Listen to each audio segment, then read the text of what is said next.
ಅಯೋಧ್ಯೆ ರಾಮ ಮಂದಿರದಲ್ಲಿ ದೇಣಿಗೆ ಕಳ್ಳತನ ಪ್ರಕರಣಕ್ಕೆ ಸಂಬಂಧಪಟ್ಟಂತೆ ದಿನಕ್ಕೊಂದು ಟ್ವಿಸ್ಟ್ ಸಿಗ್ತಾ ಇದೆ. ಈ ಒಂದು ಪ್ರಕರಣದ ವಿಚಾರಕ್ಕೆ ಸಂಬಂಧಪಟ್ಟಂತೆ ರಾಮ ಜನ್ಮಭೂಮಿ ಟ್ರಸ್ಟ್ ನಿಂದ ವಿಶೇಷ ಸಭೆಯನ್ನ ಕರೆಯಲಾಗಿದೆ. ಟ್ರಸ್ಟಿಗಳ ರಾಜೀನಾಮೆ ಆಗ್ತಾ ಇದೆ. ಸೊ ಕಳ್ಳತನ ಕೇಸ್ ಬಗ್ಗೆ ಕೂಡ ಈ ಒಂದು ವಿಶೇಷ ಸಭೆಯಲ್ಲಿ ಚರ್ಚೆ ಆಗಲಿದೆ. ಟ್ರಸ್ಟ್ನ ಪ್ರಧಾನ ಕಾರ್ಯದರ್ಶಿ ಚಂಪತ್ ರಾಯ್ ಈತ ಕೂಡ ಈ ಒಂದು ದೇಣಿಗೆ ಕಳ್ಳತನದಲ್ಲಿ ಇನ್ವಾಲ್ವ್ ಆಗಿದ್ದ. ಕಾರ್ಯದರ್ಶಿ ಅನಿಲ್ ಮಿಶ್ರಾ ಇವರಿಬ್ಬರೂ ಕೂಡ ತಮ್ಮ ತಮ್ಮ ಸ್ಥಾನಕ್ಕೆ ರಾಜೀನಾಮೆ ಕೊಟ್ಟಿದ್ದಾರೆ. ಈ ರಾಜೀನಾಮೆ ಬಗ್ಗೆ ಚರ್ಚೆ ಆಗಲಿದೆ. ಈ ಒಂದು ಸಭೆಯಲ್ಲಿ ಟ್ರಸ್ಟ್ ಅಧ್ಯಕ್ಷರು ಸೇರಿ ಅನೇಕರು ಭಾಗಿಯಾಗಿದ್ದಾರೆ. ಪ್ರಧಾನ ಕಾರ್ಯದರ್ಶಿ ಚಂಪತ್ ರಾಯ್ ರಾಜೀನಾಮೆಯನ್ನು ಕೊಟ್ಟಿದ್ದಾರಲ್ಲ, ಅದರ ಅಂಗೀಕಾರದ ವಿಚಾರಕ್ಕೆ ಸಂಬಂಧಪಟ್ಟಂತೆ ಪ್ರಧಾನ ಕಾರ್ಯದರ್ಶಿಯಾಗಿ ಈಗ ಬಜರಂಗ್ ಲಾಲ್ ಭಾಗ್ರಾ ಅವರನ್ನು ನೇಮಕ ಮಾಡಲಾಗಿದೆ.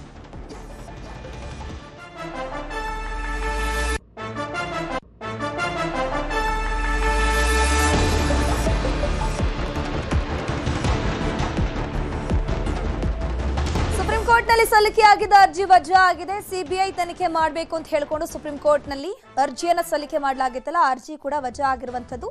ಈಗಾಗಲೇ ಪ್ರಧಾನ ಕಾರ್ಯದರ್ಶಿಯಾಗಿದ್ದಂತಹ ಚಂಪತ್ ರಾಯ್ ರಾಜೀನಾಮೆ ಕೊಟ್ಟಿದ್ದಾರೆ. ಸೊ ಹಾಗಾಗಿ ಆ ಒಂದು ಜಾಗಕ್ಕೆ ಈಗ ಬಜರಂಗ್ ಲಾಲ್ ಭಾಗ್ರಾ ಅವರನ್ನ ನೇಮಕ ಮಾಡಲಾಗಿದೆ. ಕೆಲವೇ ಕ್ಷಣದಲ್ಲಿ ಅಧಿಕೃತ ಘೋಷಣೆ ಮಾತ್ರ ಬಾಕಿ ಇರುವಂಥದ್ದು. ಕೆಲವೇ ಕ್ಷಣದಲ್ಲಿ ಆ ಒಂದು ಅಧಿಕೃತ ಘೋಷಣೆ ಆಗುವಂತ ಸಾಧ್ಯತೆ ಇದೆ.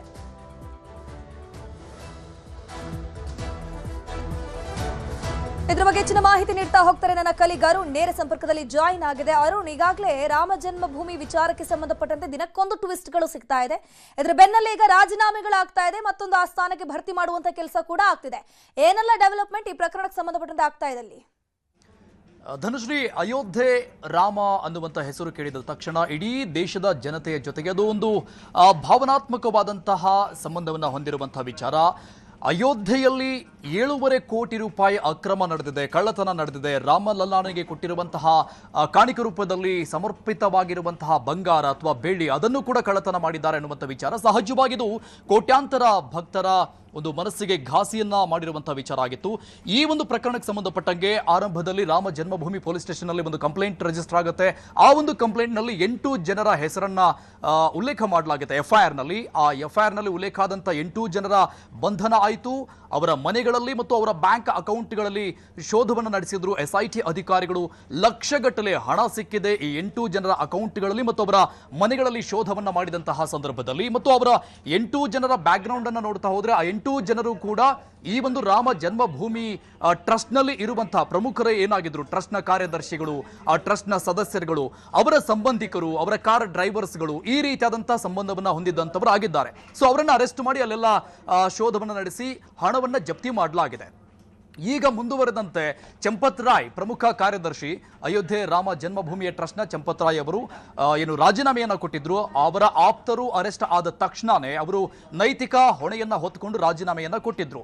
ಸೊ ಅವರ ರಾಜೀನಾಮೆ ಅಂಗೀಕಾರ ಆಗಿದೆ. ಈಗ ಈ ವಿಚಾರಕ್ಕೆ ಸಂಬಂಧಪಟ್ಟಂಗೆ ಇನ್ನೂ ಕೂಡ ಒಂದು ಕಡೆ ತನಿಖೆ ನಡೀತಾ ಇರುವಂತದ್ದು. ಇದನ್ನ ಪ್ರಶ್ನೆ ಮಾಡಿ ಸಿಬಿಐ ತನಿಖೆ ಆಗಬೇಕು, ಎಸ್ಐಟಿ ಬೇಡ, ಸಿಬಿಐ ತನಿಖೆ ಆಗಬೇಕು, ಅಂದ್ರೆ ಇದಕ್ಕಿಂತ ಉನ್ನತ ಮಟ್ಟದ ತನಿಖೆಯನ್ನು ನಡೆಸಬೇಕು ಅನ್ನುವಂತ ಅರ್ಜಿ ಒಂದು ಸಲ್ಲಿಕೆಯಾಗಿತ್ತು ಅಲಹಾಬಾದ್ ಕೋರ್ಟ್ಗೆ. ಬಟ್ ಕೋರ್ಟ್ ಅಭಿಪ್ರಾಯವನ್ನ ಪಟ್ಟಿದೆ, ಎಸ್ಐಟಿ ತನಿಖೆ ಸಾಕು, ಎಸ್ಐಟಿನೇ ತನಿಖೆಯನ್ನ ಮುಂದುವರಿಸಲಿ ಅನ್ನುವಂಥ ವಿಚಾರವನ್ನ ಅಂದ್ರೆ ಅಭಿಪ್ರಾಯ ಪಟ್ಟಿದೆ. ಆ ಒಂದು ಅರ್ಜಿ ಈಗ ತಿರಸ್ಕೃತವಾಗಿದೆ. ಸಿಬಿಐ ತನಿಖೆಯನ್ನ ಕೋರಿ ಹಾಕಿದಂತ ಅರ್ಜಿ.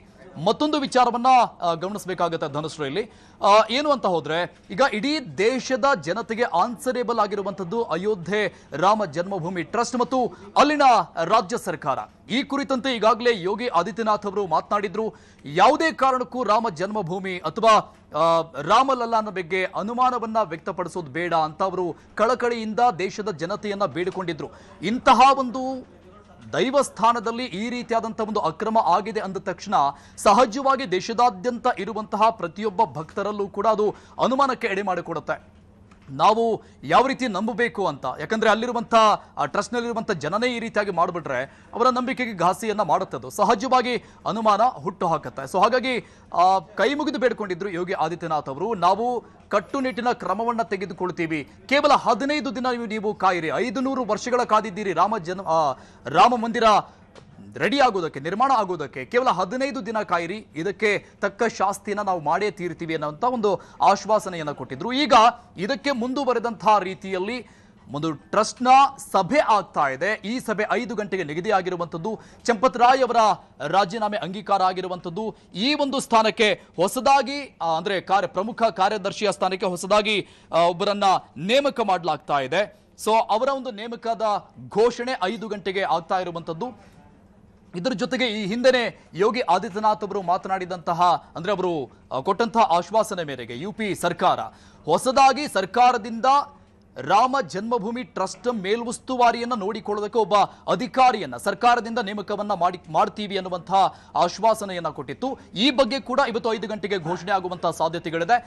ಇಬ್ಬರ ರಾಜೀನಾಮೆ ಆಗಿತ್ತು ಈ 8 ಜನರ ಅರೆಸ್ಟ್ ಆದ ನಂತರದಲ್ಲಿ. ಸೊ ಹಾಗಾಗಿ ಆ ಇಬ್ಬರ ರಿಪ್ಲೇಸ್ಮೆಂಟ್ ಆ ಸ್ಥಾನಗಳಿಗೆ ಇಬ್ಬರ ಹೊಸ ಕಾರ್ಯದರ್ಶಿ ಮತ್ತು ಸದಸ್ಯರ ನೇಮಕ ಮತ್ತು ಒಬ್ಬ ಸರ್ಕಾರಿ ಘೋಷಿತ ಅಧಿಕಾರಿಯ ನೇಮಕ ಆಗುವಂತ ಸಾಧ್ಯತೆಗಳು 5 ಗಂಟೆಗೆ ಆಗುತ್ತೆ. ಈಗ ಚರ್ಚೆ ನಡೀತಾ ಇದೆ. 5 ಗಂಟೆಗೆ ಸಭೆ ನಂತರದಲ್ಲಿ ಏನೆಲ್ಲ ನಿರ್ಧಾರಗಳು ಈ ಸಭೆ ನಂತರದಲ್ಲಿ ಆಚೆ ಬರುತ್ತೆ ಅನ್ನೋದನ್ನ ನೋಡ್ಬೇಕಾಗತ್ತೆ. ಧನುಶ್ರೀ, ಥ್ಯಾಂಕ್ ಯು ಅರುಣ್ ಹುಗಾರ್ ತಮ್ಮೆಲ್ಲ ಮಾಹಿತಿಗಾಗಿ.